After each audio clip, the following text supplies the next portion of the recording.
Na Prever FM, você começa o dia bem informado. Às 7h05, voltamos com o primeiro jornal nesta manhã de sexta-feira aqui na Prever FM. E para nossa entrevista de hoje, nós temos aqui na bancada já o doutor Eduardo Carvalho Pessoa, professor assistente e doutor do Departamento de Ginecologia e Obstetrícia da Faculdade de Medicina de Botucatu, Unesp, professor do programa de pós-graduação e tocoginecologia da Faculdade de Medicina de Botucatu e presidente da Sociedade Brasileira de Mastologia Regional de São Paulo. Doutor Eduardo, bom dia, obrigado por ter aceitado o nosso convite e participar aqui na bancada do primeiro jornal. Bom dia a todos, é um prazer e obrigado pela oportunidade para a gente falar de um assunto tão importante que são as doenças da mama, principalmente o câncer.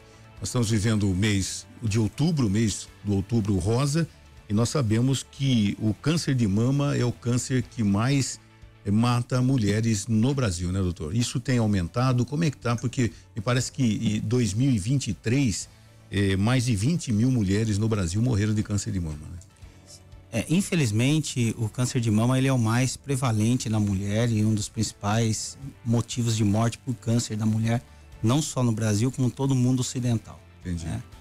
E a incidência, ela vem aumentando em todos os países com estilo de vida ocidental. O que é esse estilo de vida ocidental? É a mulher que acaba tendo filho mais tarde, amamentando menos, é o estresse do trabalho do dia a dia, a gente pode até focar aí as crianças estão sendo submetidas a um processo de ficar adultas mais rápido, né? Por vários estímulos sexuais em televisão, em mídias. Então a menstruação começa a ser mais cedo. Nós temos uma série de fatores hormonais e fatores não hormonais para o câncer de mama. E isso é muito importante porque o câncer de mama ele é diferente do câncer de colo do útero. No câncer de colo do útero nós temos um vilão, é o vírus HPV. E é por isso que tem vacina contra o câncer de colo do útero. E é por isso que o rastreamento do câncer de colo do útero no Papa Nicolau, ele consegue prevenir de fato a doença. Em mama, não. Em mama nós temos muitos fatores. A gente chama o câncer de mama de um câncer que ele é multifatorial. São várias causas, desde partes hormonais como estilo de vida, que aumentam a sua incidência. O sedentarismo, por exemplo, a falta de uma atividade física também é um dos fatores? Também, com certeza. Existem estudos recentes que mostram o seguinte: quando uma pessoa ela consegue manter uma alimentação saudável, né? Menos carboidrato, menos produtos industrializados, menos carne vermelha, associado a isso, atividade física regular, ela reduz o risco de câncer não só de mama, mas de todos os tipos. Então, com certeza, o estilo de vida é um dos fatores que contribuem para o caso do câncer de mama. Lembrando que bebida alcoólica e cigarro aumentam o risco, inclusive, do câncer de mama. Olha, doutor, o senhor está tocando num assunto muito importante. A impressão que a maior parte das pessoas, inclusive eu, sempre teve, assim, do câncer de mama, é que isso era um fator de DNA, que veio, a mãe teve, então vai ter, né? Alguém da família já teve, mas o senhor está me dizendo que ele pode começar a partir daquela pessoa em função do estilo de vida dela, não porque a mãe teve, a avó teve ou alguma coisa assim. Quer dizer, ela pode ser a primeira da família a ter o câncer de mama. Exatamente, e isso é muito importante. O câncer de mama genético, do ponto de vista de herança de pai para filha, de mãe para filha, ou de pai para filho, de mãe para filho, ele é mais raro. Ele representa aí em torno de 5 a 8% dos tumores de mama. Ou seja, mais de 90% dos casos de câncer de mama acabam sendo não hereditários, acabam decorrendo de um estilo de vida. O senhor tratou da minha filha também, da Aline, ou não? Eu sou muito ruim, eu sou muito porque ruim de nome. eu tive câncer de mama, que é uma coisa já rara, um homem ter câncer de mama. Tive que tirar a mama, tirei 180 gramas do meu peito, enfim. E a minha filha teve também. Esse caso pode ser um caso assim, que foi do pai para a filha? Toda vez que um homem tem câncer de mama, já levanta um sinal muito grande de alerta hereditário. Por quê? Câncer de mama em homem, ele existe, mas é raro. é 1% dos cânceres, ou seja, para cada 100 casos de mulher, você vai ter um do homem. Nós temos alguns genes que são muito responsáveis pelo controle do DNA no que diz respeito ao câncer de mama. E quando esses genes estão alterados, eu tenho um aumento muito grande do risco de desenvolver a doença. Quais são esses genes? O gene BRCA1, muito famoso com a Angelina Jolie. Não sei se vocês lembram que ela retirou as mamas, né? Nós temos um áudio aqui, não sei se vamos conseguir colocar, de uma amiga muito querida, ela autorizou falar o nome dela, que é a Carla Má, que ela tem uma história muito bonita para contar. Se a gente conseguir, nós vamos colocar, e daí eu quero que o senhor comente bem sobre essa história. Como chama? Então, quando você tem esse BRCA1, a chance de você desenvolver câncer de mama durante a sua vida chega a 80%. 80%? 80%. Então, é indicado uma cirurgia redutora de risco, que é o que a gente chama de mastectomia redutora de risco, né? Hoje em dia a gente faz a adenectomia, que hoje a gente preserva a papila, preserva a pele, acaba colocando uma prótese. No homem, há um gene chamado BRCA2, que é o parceiro desse BRCA1, que aumenta em 50% o risco de câncer de mama na mulher e aumenta muito o risco de câncer de mama no homem. Então, na família de um homem que teve câncer de mama, ele tem que fazer o teste genético para ver se ele não tem essa alteração genética BRCA2. Uma vez que se encontra essa alteração, aí os membros da família, né, os descendentes, o irmão, irmã... Então, eu fiz o teste, deu negativo, mas mesmo assim, a minha filha e a minha irmã apresentaram os sintomas. Nós melhoramos muito no conhecimento, não chegamos na perfeição. Mas não chegamos ainda num conhecimento absoluto aí de todas as alterações. Bom, então, 712, André. Você tem o áudio aí? Nós vamos colocar o áudio aqui, pessoal, da Carla Má. Ela só não está aqui porque ela foi buscar o maridão que está voltando da China, foi participar de uma feira lá. E ela tem uma história de vida muito interessante. Vamos ouvir. Bom dia, tudo jóia? Ai, como eu queria estar aí, infelizmente vou ter que ficar por aqui essa semana. Bom, o que aconteceu? Eu sou filha de uma moça, de uma mulher muito linda, inclusive, que teve câncer de mama aos 45 anos. Então, como ela teve esse câncer de mama há 30 anos atrás, eram outras técnicas, eram outros tratamentos, e ela não conseguiu superar a doença e depois de 5 anos ela faleceu. Ela começou com câncer de mama e teve metástase. Como eu vivi todo esse processo de descoberta, de quimioterapia e infelizmente, né, da perda, eu sempre fiquei muito preocupada, sentia dores psicológicas, eu vou te dizer, porque eu não tinha nada, eu sempre fiz todos os exames, mas eu não conseguia levar minha vida sem esse peso, sem o medo, né?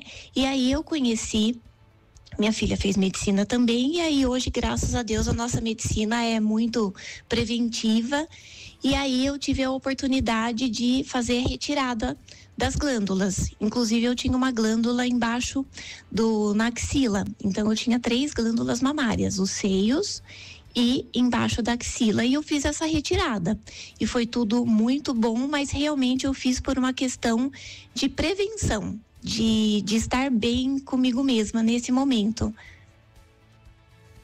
Então, doutor, que interessante, né? Isso é muito comum, viu? Nós temos indicações que são indicações do ponto de vista médico, né? Formais para essa cirurgia redutora de risco. A gente nem chama mais de cirurgia profilática, porque fica pelo menos 10% de tecido ali. Né? Você não consegue tirar tudo. Se você tirar tudo, você tem que tirar a pele, e aí fica muito ruim.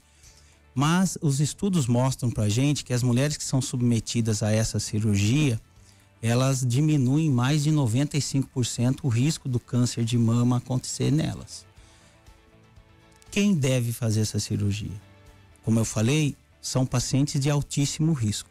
São pacientes que têm alterações genéticas herdadas, BRCA1, BRCA2. Hoje em dia se discute outros genes como PALB2, P53, que é um gene muito comum aqui no Brasil por conta de um tropeiro que espalhou esse gene na região sul e sudeste, né? Nós somos o país no mundo que mais tem essa alteração. Então, existem alterações genéticas que deixam o risco num patamar que só o rastreamento não é capaz de evitar que a doença aconteça de uma maneira mais agressiva. Nesses casos, a cirurgia é indicada. Tem um recado que eu acho que tem que ficar para todo mundo. Câncer de mama é muito frequente. Nós conversamos mais ou menos que ele depende de uma série de coisas. E ainda hoje tem óbitos, né? Não Sim.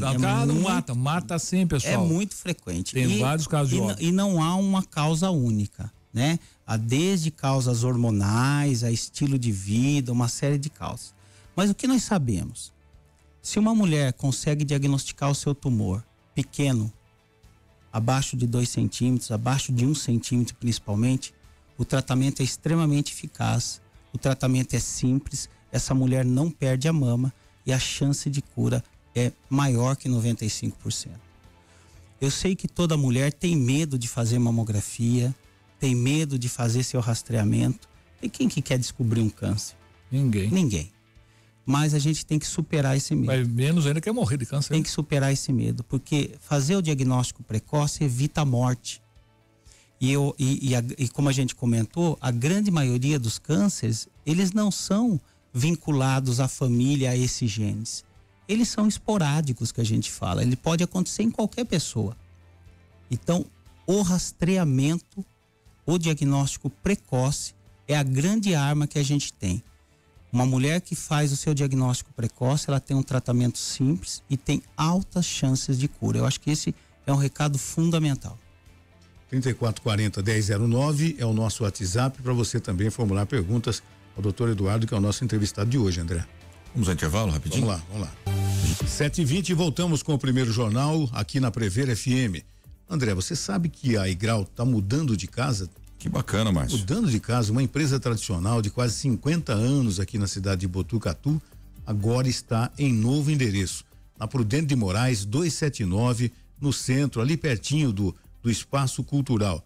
Gráfica Igral, que oferece a maior variedade de serviços gráficos de Botucatu e região: adesivos, banner, cartão, crachá, flyer, folder, troféus em acrílicos e uma infinidade de produtos com a qualidade e a experiência de quase 50 anos, agora em novo endereço. Gráfica Igral, de casa nova e de cara nova, esperando a sua visita. Na Rua Prudente de Moraes, 274, no centro, próximo ao Espaço Cultural, com o WhatsApp 14-3815-4191, Gráfica Igral.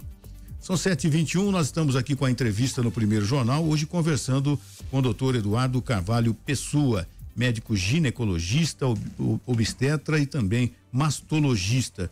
Doutor, então o diagnóstico precoce, a prevenção para qualquer doença, principalmente quando a gente está vivendo o Outubro Rosa e as orientações através dessa entrevista são sempre necessárias, a prevenção é sempre o melhor remédio.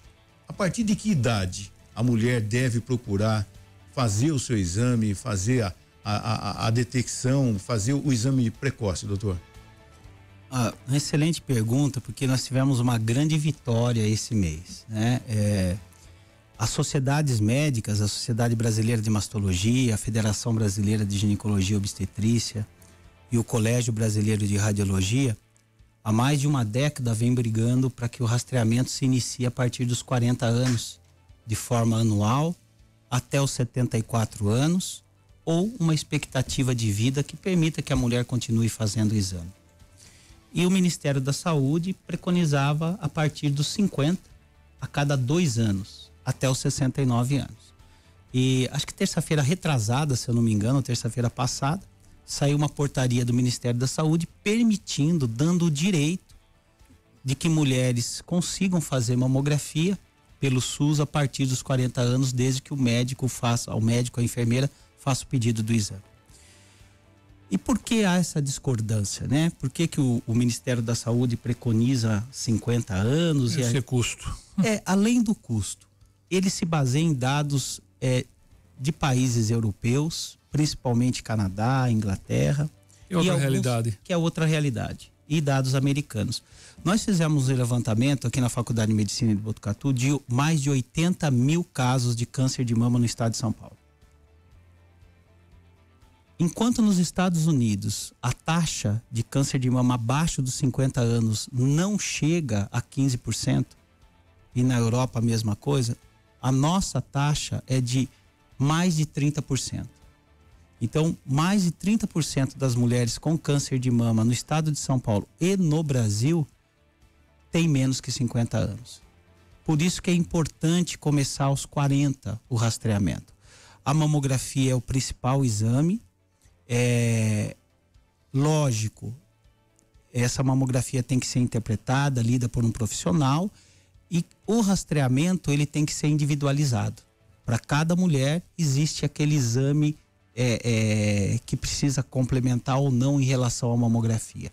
Mas de uma maneira geral, mamografia é o padrão ouro para o rastreamento do câncer de mama. O que se deve, doutora? A gente até estava falando fora do ar, né? A questão de o que pode levar ao câncer de mamas, quais são os fatores, né? Por que nos Estados Unidos tem essa diferença de idade, lá a taxa de incidência é menor com menos de 50 anos? É possível entender isso? A gente tenta, mas por enquanto a gente não conseguiu uma explicação tão razoável, né? Que fale assim, olha, realmente deve ser isso. O que a gente observa? Países em desenvolvimento, né? Países subdesenvolvidos, como o nosso, como países da África, Índia, nós estamos aumentando a incidência do câncer de mama num número maior do que dos países desenvolvidos, principalmente quando a gente fala em faixa etária de mulheres mais jovens. Por quê? Então, a gente não consegue explicar esse número está certo. Diz que em 2022 nós tivemos no Brasil 19 mil óbitos por câncer de mama. É isso Sim, mesmo? São mais... 23 foram 20 mil. Está crescendo, então. Está crescendo. Pior que tá crescendo. Olha... É muita coisa. O câncer de mama, ele está aumentando no mundo inteiro. No mundo inteiro. A mulher está num estilo de vida ocidentalizado, né? Que a gente fala, menstrua cedo, tem filho depois dos 35 anos, amamenta pouco, o estresse do trabalho, pouca atividade física, vida agitada, bebida alcoólica. Então, nós temos uma série de fatores que aumentam o risco do câncer de mama. No mundo inteiro, inclusive no Brasil. Agora, um dado chama a atenção. Nos países em desenvolvimento, a mortalidade vem diminuindo. Por quê? Porque eles têm rastreamento. E porque eles têm um tratamento efetivo para todo mundo.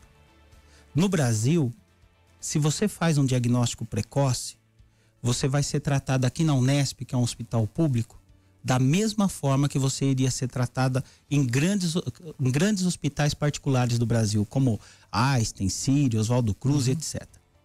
O tratamento é o mesmo. A gente tem os mesmos remédios, o mesmo protocolo, tem os mesmos recursos. Agora, à medida que o câncer se torna mais avançado, a distância entre a saúde pública e a saúde suplementar e a saúde privada, ela começa a aumentar.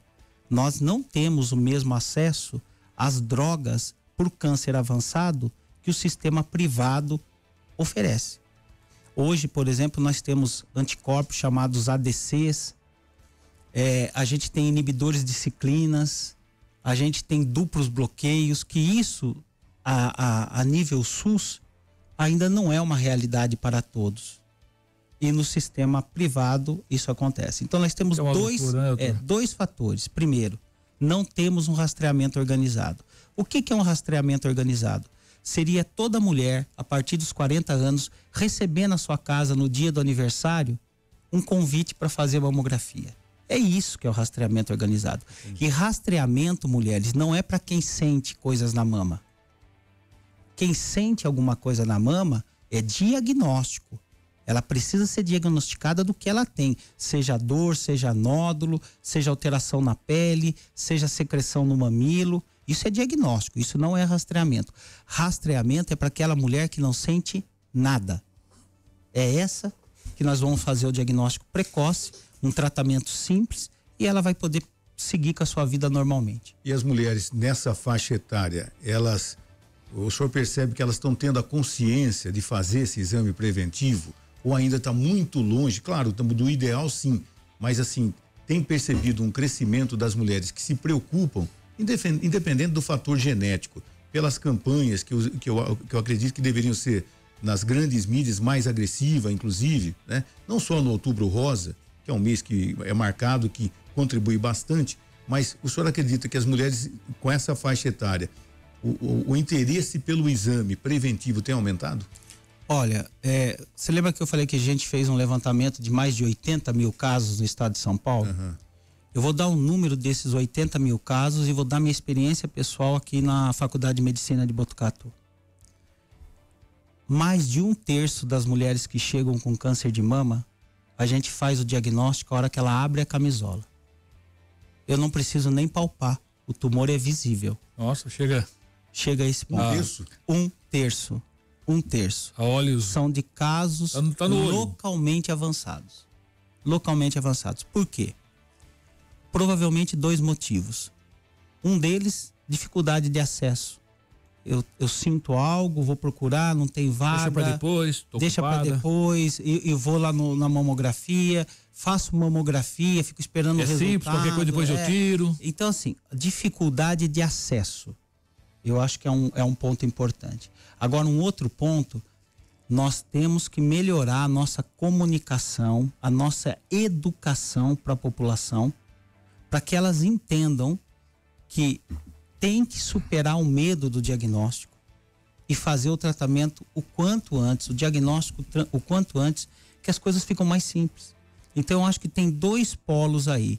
Um polo é o acesso ao diagnóstico, acesso ao tratamento. E o outro polo é a educação da população.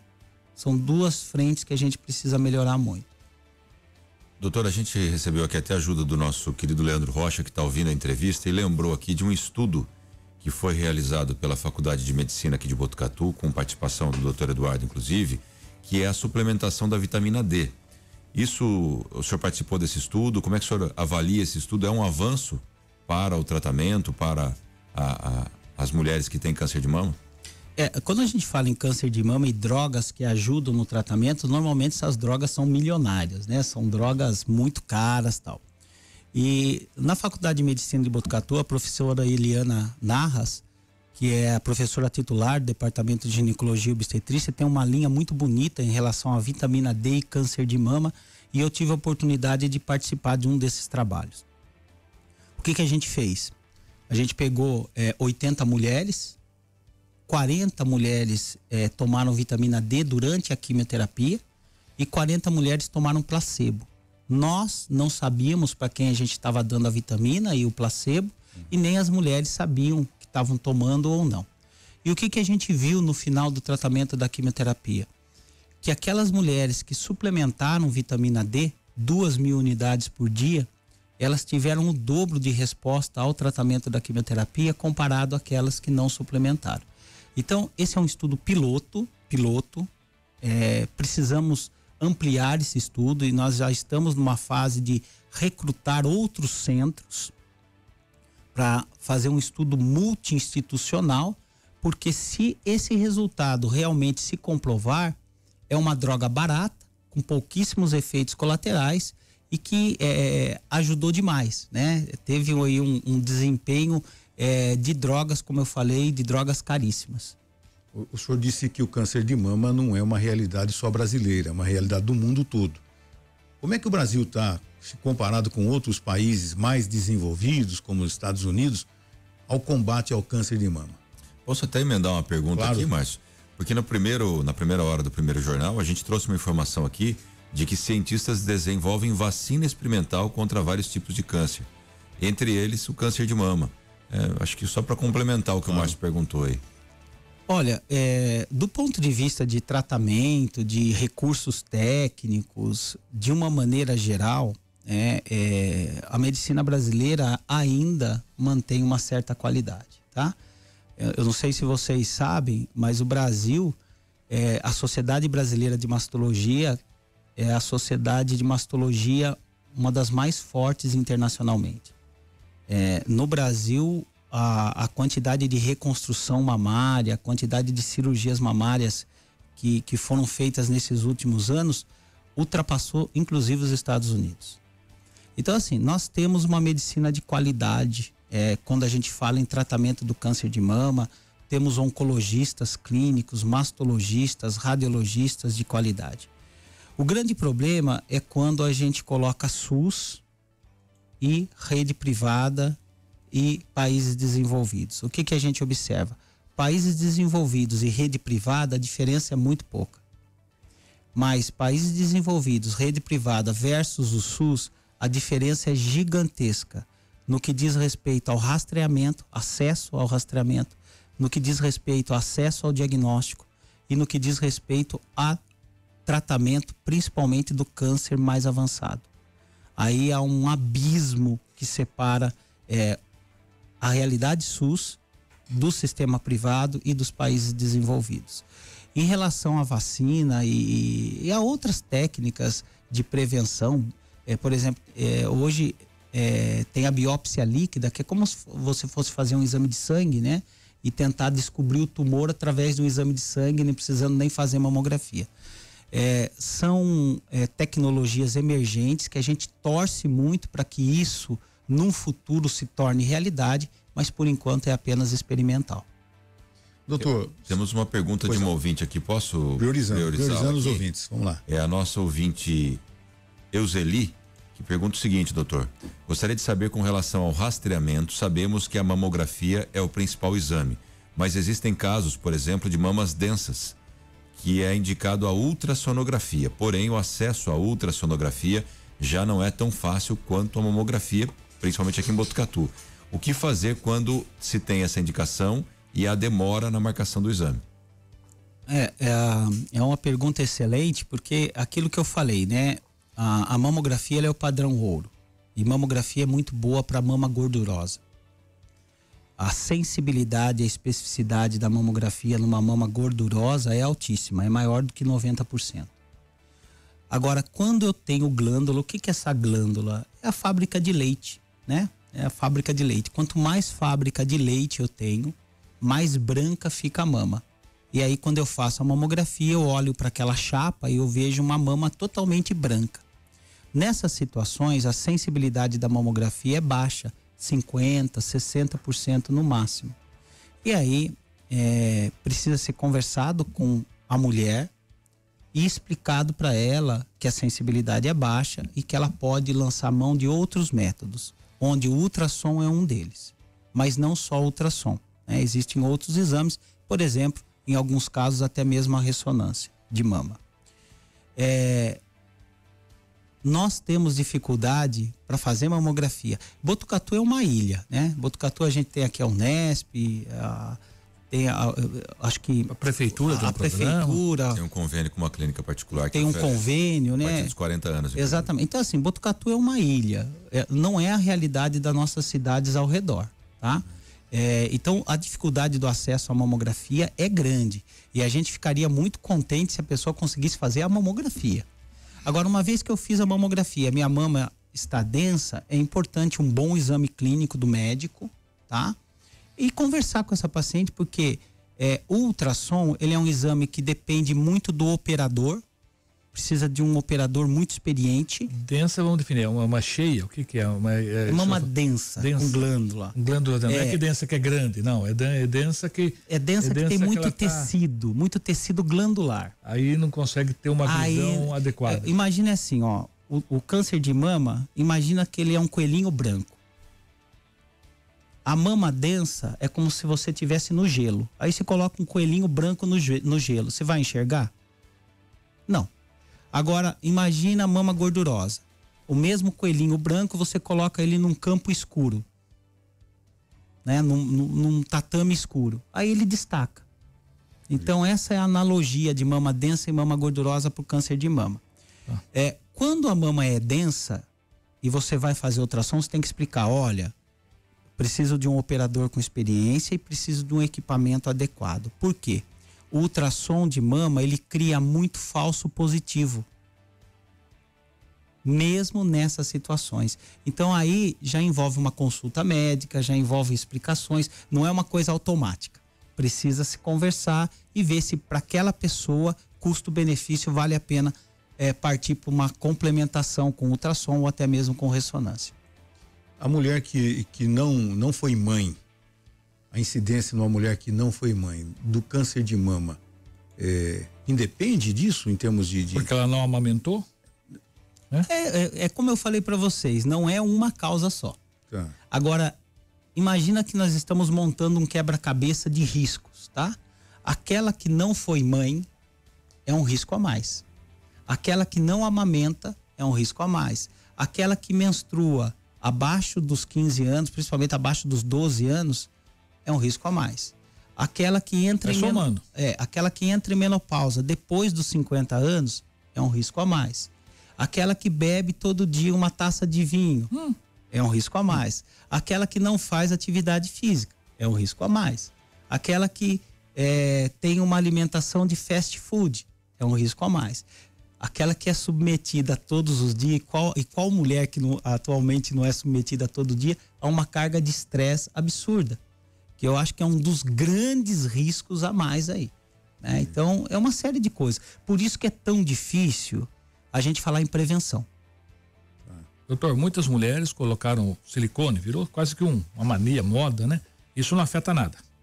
Uma cirurgia de colocar uma prótese lá, estética só, isso muda alguma coisa? Não. O silicone, ele não aumenta o risco do câncer de mama, tá? Mas ele atrapalha um pouco na hora da mamografia. E aí você... Aí que fica a mama densa que o senhor falou, não? Mais ou menos. Ela perde uma área da mama. E aí você tem que lançar mão de outros métodos, principalmente a ressonância. Bom, são 7h40, nós estamos conversando aqui no estúdio da Prever FM, do Primeiro Jornal, com o doutor Eduardo Carvalho Pessoa, professor assistente, doutor do Departamento de Ginecologia e Obstetrícia da Faculdade de Medicina e também presidente da Sociedade Brasileira de Mastologia Regional de São Paulo. Nós vamos fazer o nosso último intervalo, já voltamos. Doutor, a prevenção sempre para qualquer doença, né? Mas a gente está longe de uma campanha mais abrangente em todo o Brasil para que as mulheres realmente saibam dos riscos e tudo mais e da possibilidade de um diagnóstico precoce se evitar um mal maior, né? Sim, eu acho que a gente tem que trabalhar que a mulher precisa ter uma vida boa, né? Ela precisa ter uma qualidade de vida onde ela pratica atividade física, não fume, use bebida alcoólica com muita responsabilidade ou não use de preferência, tenha uma boa alimentação, procure ter seus filhos, isso é tão difícil, né, nesse mundo de hoje, mas procure ter seus filhos ali antes dos 35 anos, né? São uma série de dados que ajudam a diminuir o risco. Mas o mais importante, como a gente já comentou, é uma doença multifatorial. A gente não tem uma causa única. Então, o mais importante, a nossa arma maior contra a morte por câncer de mama é fazer um diagnóstico precoce, né? O câncer de mama, o principal fator de risco do câncer de mama é a idade, depois é o sexo feminino, né?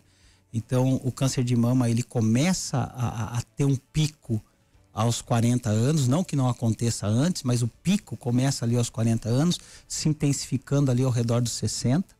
Então, toda mulher com mais de 40 anos deveria fazer mamografia uma vez por ano, né? Como a gente já comentou, a mamografia não é perfeita, mas é o padrão ouro que nós temos no momento para reduzir dados de estudos enormes, com centenas de milhares de mulheres, mostram que mulheres que são submetidas à mamografia anualmente têm 30% menos risco de morrer por câncer de mama do que aquelas que não fazem mamografia. Doutor, então, esse é um dado muito importante. A Carla mandou uma mensagem aqui, que contribuiu com a gente no início da reportagem, muito interessante. Ela falou que acho que o cuidar é o melhor que podemos fazer por nós.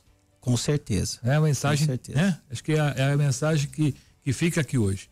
Que o cuidar é o melhor que qualquer um pode fazer por si mesmo, né? E a mulher tem essa oportunidade de cuidar, não pode deixar para depois, depois eu vejo, depois, não é nada, vai sumir sozinho, não some sozinho, né, doutor? Tem que vencer o medo, né? Tem que vencer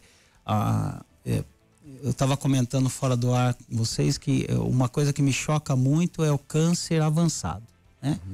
E o câncer avançado na mama, uma das formas da gente prevenir isso é a própria mulher percebendo algo, já ir numa unidade básica de saúde, ir no pronto atendimento, procurar o seu diagnóstico, fazer seus exames de biópsia, se for necessário, para que a gente consiga diminuir esses casos, que são casos muito difíceis. Muito difícil para a mulher, né? E muito difícil para a sociedade como um todo. Doutor, primeiro que a gente está aqui em 4 homens, com exceção do Lorival, que é um fora da curva que teve câncer de mama. Nós estamos entre 4 homens aqui falando, né? Mas se a gente pensar pelo lado da mulher, e até me lembro que houve uma época, posso estar até enganado, o senhor pode me corrigir, mas que era muito divulgado o autoexame. A gente via na TV, a gente via no panfleto, recebia um bombardeio, né, de explicações do autoexame, a cobrança para que a mulher fizesse esse autoexame. Aí parece que as pessoas que idealizaram isso entenderam, não, já conseguimos atingir o nosso objetivo, todas as mulheres já sabem. Mas a gente acaba esquecendo que vem novas mulheres, vem nova geração, vem novas cabeças. E eu não sei se eu estou enganado, mas eu não tenho visto mais essa divulgação. Então, aproveitar esse momento aqui para falar desse início, né? Que é o autoexame. Que esse cuidado que o Lorival falou, que a Carla Mar falou, não precisa ser num consultório médico, ele pode ser em casa. Isso ainda é indicado, porque eu não tenho visto, né? Então, estou fazendo uma pergunta de leigo aqui. É indicado e como fazer? O que o senhor recomenda? Se eu fosse uma mulher, se o Márcio fosse uma mulher aqui na sua frente, o que eu devo fazer, doutor, em casa mesmo, para eu poder diminuir a chance de chegar nesse câncer agressivo que o senhor falou? Imagina um mundo ideal, onde todas as mulheres fizessem a mamografia a partir dos 40 anos, tá? Nesse mundo, o autoexame, ele teria um papel muito, muito, muito pequeno. Porque se você está fazendo um exame sem sentir nada, você não sente nada, não tem nenhum sintoma, e você faz isso anualmente, a chance de aparecer algo entre um ano e outro é muito pequena. E quando aparece, a gente chama de carcinoma de intervalo. A mulher conhecer seu corpo é fundamental. Então, eu aconselho que todas as mulheres, a melhor época de fazer isso é entre o 7º e o 10º dia depois da menstruação. Ali no banheiro, toca a mama, observa se não tem nada diferente.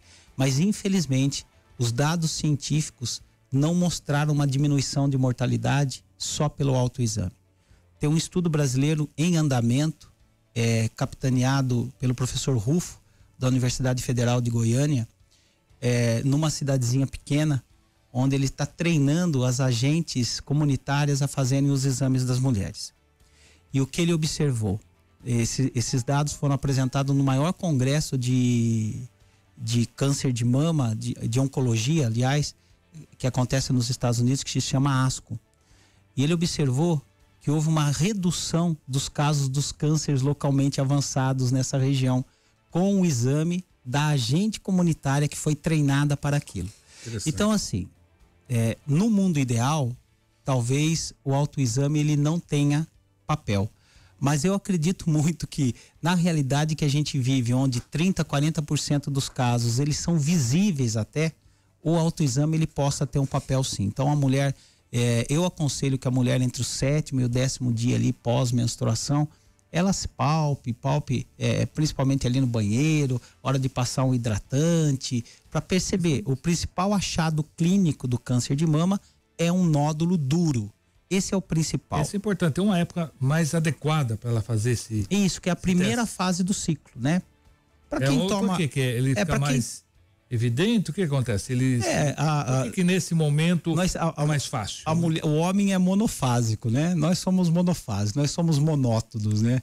Mas a mulher não, a mulher é dinâmica. Ela tem uma primeira fase do ciclo, onde ela está preparando um óvulo para ovular. E o sistema hormonal dela é baseado apenas em estrogênio. E a sua mama está mais tranquila. A segunda fase do ciclo, ela já ovulou. E agora o corpo dela está sendo preparado para uma possível gravidez. Então ela fica mais inchada, a mama fica com mais edema. E isso atrapalha tanto o exame clínico, né? Quanto às vezes até fazer uma mamografia ou fazer um outro exame. Até a mamografia é melhor escolher uma época... menos dolorosa, né? Na primeira fase do ciclo é menos inconveniente, vamos dizer assim. Entendi. No caso da mulher, a avó teve câncer de mama, a mãe essa filha, ela deve, logo após a primeira menstruação, fazer o exame desde a mais tenra idade, ou isso é desnecessário? Não, essa pergunta é extremamente importante, porque toda mulher deveria passar numa consulta médica ao redor dos seus 25, 30 anos, para estabelecer o seu risco. Entendi.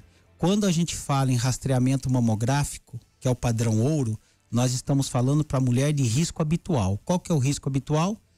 10 a 12% de risco de câncer de mama durante a sua vida. Existe uma população de alto risco, a gente já comentou, a população genética, né, que tem as alterações genéticas, mas também existe gente que não tem alteração genética detectável e é de alto risco. E como a gente faz isso? Através de uma consulta e os antecedentes. Toda mulher que ultrapassa 20% do seu risco de câncer de mama, ela é tratada de maneira diferente, de rastreamento. Nós temos aqui em Botucatu, eu sou responsável pelo ambulatório de alto risco de câncer de mama, e nós temos um protocolo rápido, chamado protocolo FAST, que foi desenvolvido aqui na Faculdade de Botucatu de ressonância. E nós somos o único hospital SUS do Brasil onde as pacientes de alto risco são rastreadas com ressonância anualmente devido a esse protocolo. O nosso exame ele dura em torno de 8 minutos a 8 minutos e meio, comparado a uma média de 30 a 40 minutos dos exames de ressonância. Então, fazer uma consulta ao redor dos 25 e 30 anos, estabelecer o seu risco, é fundamental. Aquelas que têm risco acima de 20%, elas têm que ser acompanhadas de uma maneira especial. E a mamografia, ela já não é mais o padrão ouro para essa população. O padrão ouro passa a ser a ressonância das mamas. Bastante interessante, né? E é um dado, nós homens acabamos deixando, por exemplo, mês que vem vamos ter o Novembro Azul, né? A gente acaba deixando, todo ano eu vou no meu médico e tal, e a gente é mais relaxado com relação a nós mesmos, né? A mulher precisa evoluir com relação ao exame preventivo, mas subiu bastante, né? Em termos de se preocupar, baseado até nessa entrevista que nós fizemos aqui, de quase 1 hora, né? Que a gente, o SUS, que é abençoado, né? Mas a medicina no Brasil, para facilitar a vida, inclusive, de muitas pessoas, até na orientação, tem muito que evoluir ainda, né, doutor?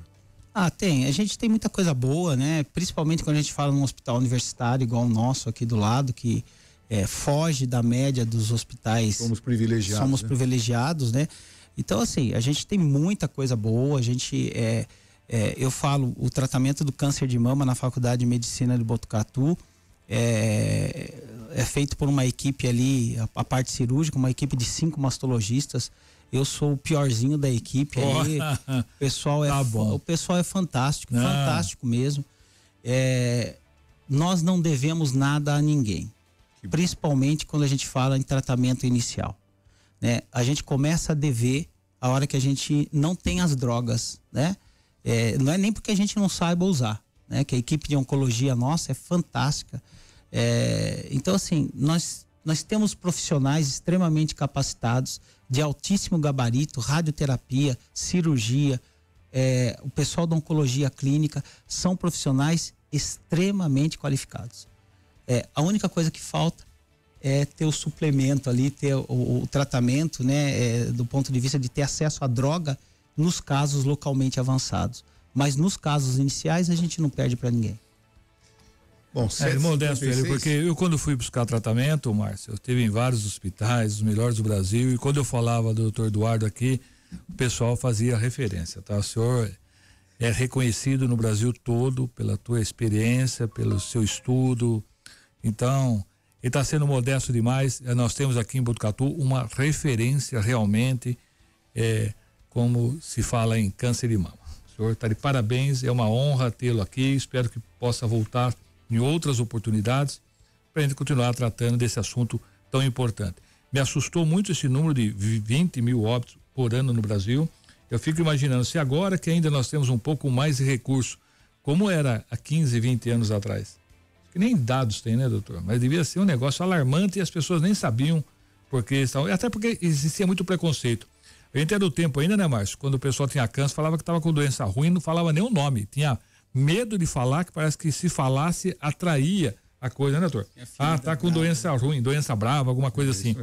Então, lá atrás, quando uma mulher tinha esse problema, não se falava, né? Se escondia, né? E ficava por isso mesmo, né, doutor? Hoje ainda temos a informação. Eu acho que melhorou muito, né? Eu acredito que todos nós estamos melhorando. Talvez a gente não esteja melhorando no ritmo que a gente gostaria, mas que a gente está melhorando, eu não tenho dúvida. O recado principal é: mulher, tenta superar esse medo de fazer o diagnóstico e faça o seu exame de mamografia anual, porque descobrir a doença no início, o tratamento é simples, você não perde a mama. Descobrir a doença no início, mais de 80% dos cânceres de mama são hormônio dependentes, então provavelmente não vai fazer quimioterapia. E é fantástico, vai ter uma chance de cura maior que 95%. É mais do que diabetes, mais do que de hipertensão. Então, assim, a luta contra o câncer de mama hoje, a nossa melhor arma é o diagnóstico precoce. Então, doutor, esse de não perder a mama, é bom colocar isso aí, porque hoje, acho que até o SUS fornece a prótese para as mulheres que têm que fazer a cirurgia. Quer dizer, esteticamente, ela não vai ter nenhum prejuízo. Às vezes fica até mais bonito, né? Porque vai colocar uma prótese, vai ficar toda gatinha ali. Então, não precisa ter esse medo, né, doutor? De ir lá, falar, eu vou ter que ir lá, vão tirar minha mama, vai ficar feio. Feio não vai ficar. Pode ficar mais bonito e vai viver mais, né? Hoje, a cirurgia padrão por câncer de mama é a cirurgia conservadora. É preservar a mama. Essa é a padrão. Por quê? Tirar tudo ou tirar só um pedaço não mostrou diferença no tratamento. Agora, existem situações que não dá para preservar a mama. São os tumores grandes ou tumores que são espalhados pela mama, que a gente chama de multicêntricos. Nesses casos, a gente já faz a mastectomia, que a gente dá outro nome, né? Chama adenectomia, porque a gente só tira a glândula, só tira o recheio e já coloca a prótese.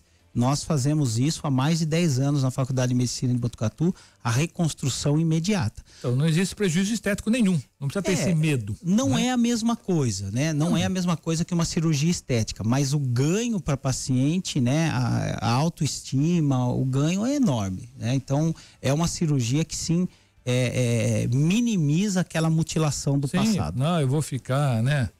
Feia pro meu marido. Não, você não vai ficar feia, você vai ficar viva para ele, isso que é importante. Esse é o mais importante. Doutor, muito obrigado, viu? E um bom final de semana e até uma próxima oportunidade, viu? Eu que agradeço a oportunidade e agradecer mais uma vez por a gente poder falar de um tema muito importante, que é o câncer de mama e as suas várias facetas aí.